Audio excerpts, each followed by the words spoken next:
Bueno, y ahora vamos a empezar hablando del grupo de las sulfonilureas.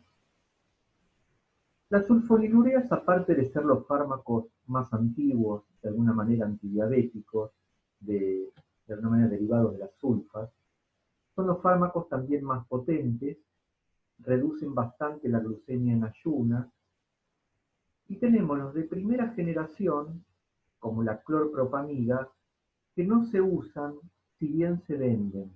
O sea, no están retirados del mercado, pero no se usan en la práctica por su caudal de efectos adversos, ¿no?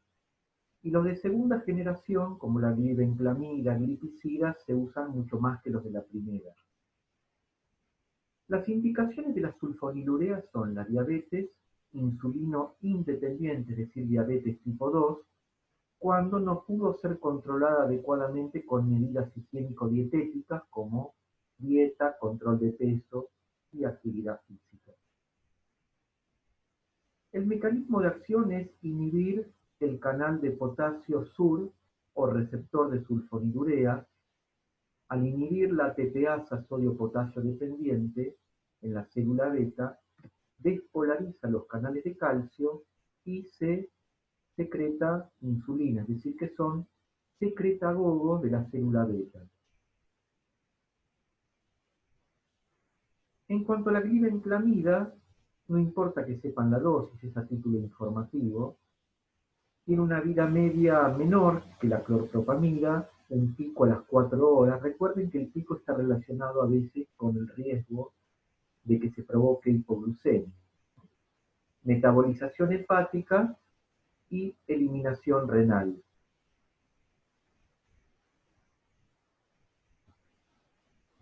La glipizida, por ejemplo, tiene una vida media de 2 a 4 horas, una vida media corta, tiene un pico a las 2 horas, se metaboliza a nivel hepático y se excreta a nivel renal.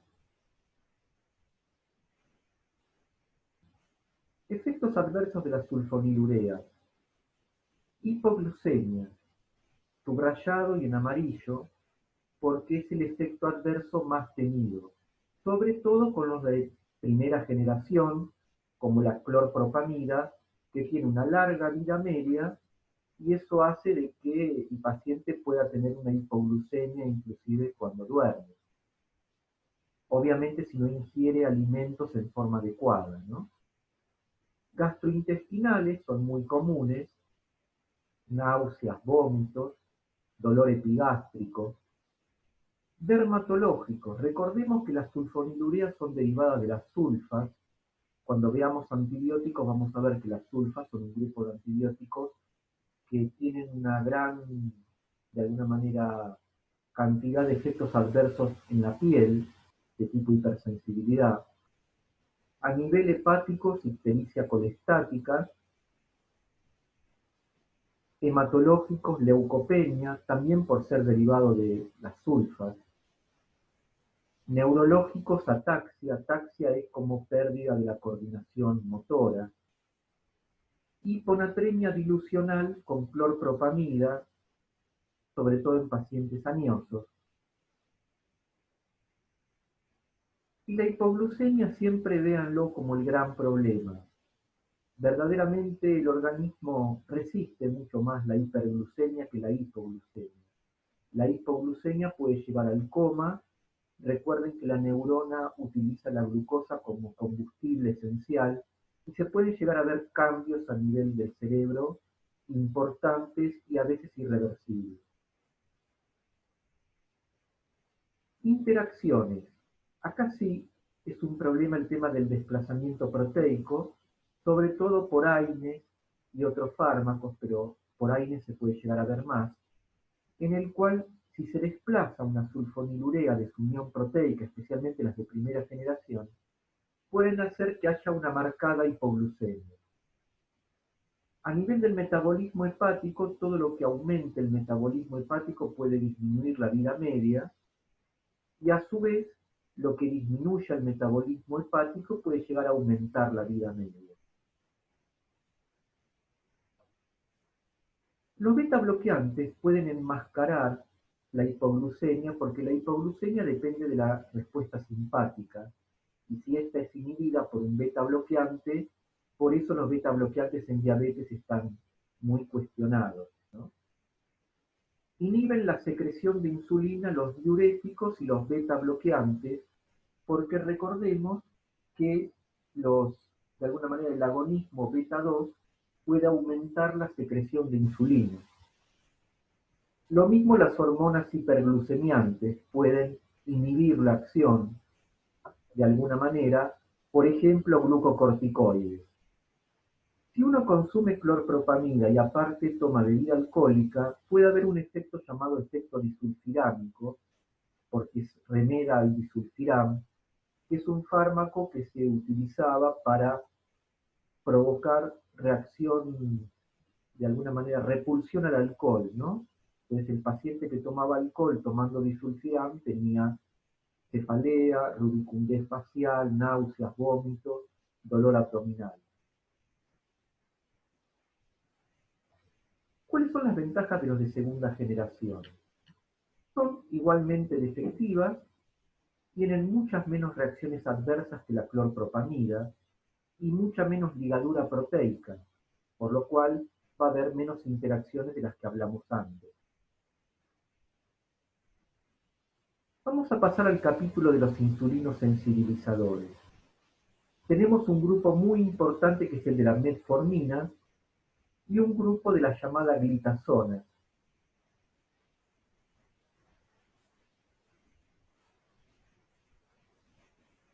Las biguanidas son fármacos vía oral de primera elección en la diabetes tipo 2, son euglucemiantes, es decir, que no son hipoglucemiantes. Aumentan la utilización periférica de la glucosa y aumentan la glucólisis anaerobia intestinal como mecanismo de acción, pero tiene otros muchos efectos metabólicos. Reduce la glucogénesis, disminuye la producción hepática de glucosa, también su absorción intestinal, aumenta el HDL, es decir, que a nivel del lipidograma puede tener un efecto benéfico, y mejora de alguna manera el perfil fibrinolítico, lo cual lo hace muy útil en pacientes obesos con diabetes tipo 2, en los cuales uno desea también la pérdida de peso. La metformina es la más usada de este grupo, puede ser un complemento de la insulina y se la asocia, muchas veces asociada, a sulfonilureas, especialmente de segunda generación. Recuerden, fármaco de primera elección en diabetes tipo 2. Su farmacocinética: biodisponibilidad por vía oral 50%, baja ligadura proteica, no se metaboliza, se excreta a nivel renal y la dosis puede variar de 500 a 2500 miligramos día. No hace falta igualmente que lo recuerden. ¿Cuándo va a estar contraindicada? Por ejemplo, hipersensibilidad, cetoacidosis, porque recuerden que aumenta el ácido láctico, y situaciones de hipoxia tisular que pueda desencadenar acidosis láctica. Por ejemplo, anemias marcadas, sepsis, serían unas patologías que podemos mencionar. La acidosis láctica es el efecto adverso más grave, pero no el más frecuente. Generalmente el más frecuente es la epigastralgia y el sabor metálico, reacciones alérgicas, y muy rara vez puede causar hipoglucemia o displasia sanguínea.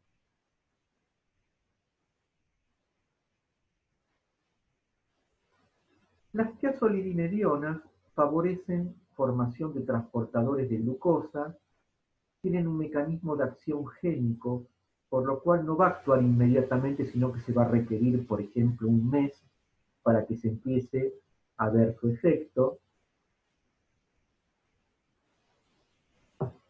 Frenan la producción de enzimas neoglucogénicas, disminuyen la producción hepática de glucosa y elevan el número de adipocitos. Ustedes se preguntarán, bueno, si eleva el número de adipocitos, ¿eso no es perjudicial? No, porque mejora, aumentando el número de adipocitos, mejora la resistencia a la insulina. Tenemos dos exponentes, ambos de administración vía oral, uso combinado. El mecanismo de acción son ligandos del receptor PAR-gamma. Son receptores que tienen una amplia función de tipo génico y van a reducir la resistencia insulínica en diabéticos y sobre todo pacientes obesos.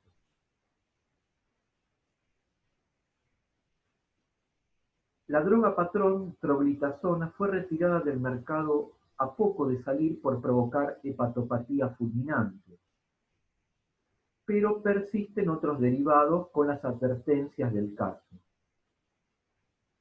Generalmente son pacientes candidatos los que no tienen un buen control de la glucosa con terapia tradicional y muchas veces se lo combina, digamos que la mayor parte de las veces combinados con otro tipo de tratamiento para la diabetes tipo 2.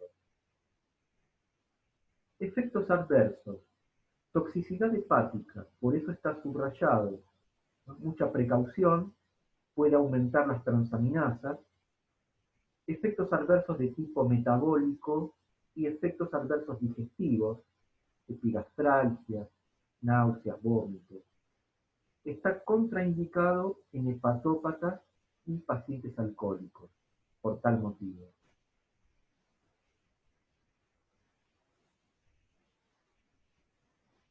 Las meglitinidas, tales como la repaglinida y nataglinida,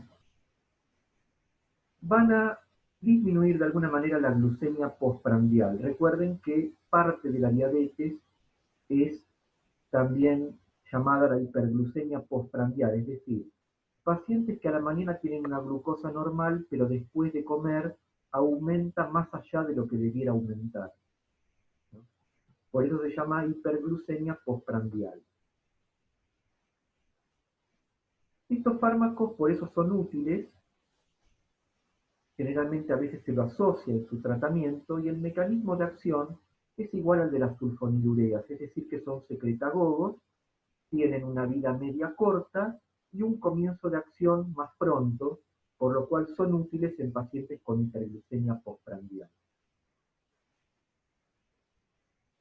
La vida media es corta, 2 tomas al día, evitan el pico postprandial, se absorben y eliminan rápidamente, se metabolizan en hígado y son eliminados principalmente por vía biliar.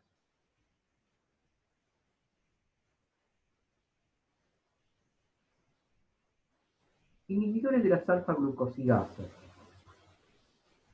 Estos actúan en la mucosa intestinal retardando la absorción de los carbohidratos, disminuyen el pico máximo de glucemia postprandial, inhiben competitivamente a las alfa-glucosidasas. Un efecto adverso de las alfa-glucosidasas, por actuar a nivel local, es muchas veces la distensión abdominal, ¿no? Y el meteorismo o los cólicos intestinales.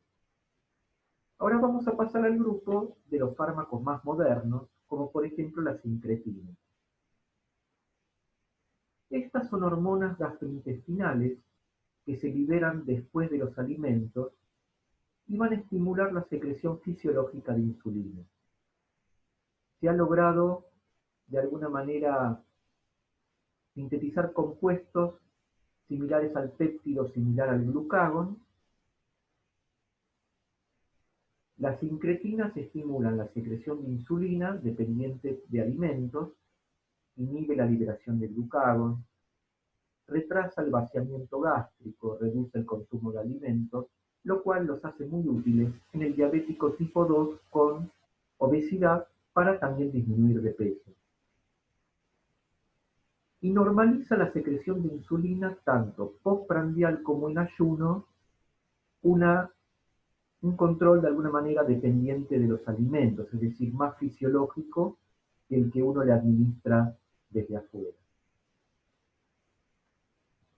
Tenemos dos compuestos, la exenatida, que es un agonista del receptor GLP-1, se utilizan para tratar la diabetes tipo 2 cuando no se logró el éxito deseado con otros fármacos tradicionales.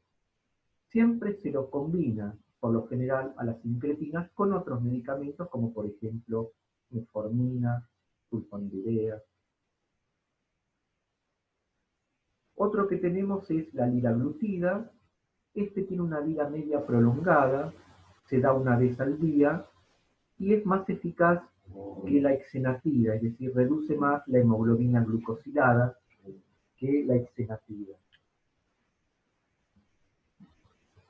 El mecanismo de acción es estimular este receptor del péptido similar al glucagón, actúa a nivel de la vía de la proteínquinasa A, altera los conductos iónicos y en las células beta aumenta la síntesis de insulina en una forma dependiente de la glucosa, es decir, de los alimentos. Se administran por vía subcutánea. En el caso de la exenatida hay que tener precaución en los nefrópatas. Y la liraglutida se administra una vez al día. Efectos adversos comunes, como retrasa el vaciamiento gástrico, náuseas y vómitos, más frecuente de lo común. Hipoglucemia con tratamientos combinados, raramente solos, sino que cuando se los combina con otro tipo de hipoglucemiantes, como por ejemplo sulfonilurea. Por último tenemos los inhibidores de la dipeptidil peptidasa 4, que lo que hace es potenciar la acción de las incretinas endógenas. Estos se administran por vía oral y uno de los efectos adversos más temidos de estos es la pancreatitis aguda. En cuanto a la diabetes y el embarazo, siempre debe recibir insulina la paciente diabética. Los hipoglucemiantes orales se hallan contraindicados, pero hay que tener una consideración con la metformina. Si la paciente era diabética previa y venía consumiendo metformina, uno puede seguir durante el embarazo con esta porque no se han visto grandes problemas al respecto. En cambio, si es una diabetes gestacional de reciente comienzo, por ahí no se la administra. Pero recuerden que la insulina es la droga de elección para la diabetes y el embarazo. Bueno, y con esto terminamos lo que es la clase de diabetes.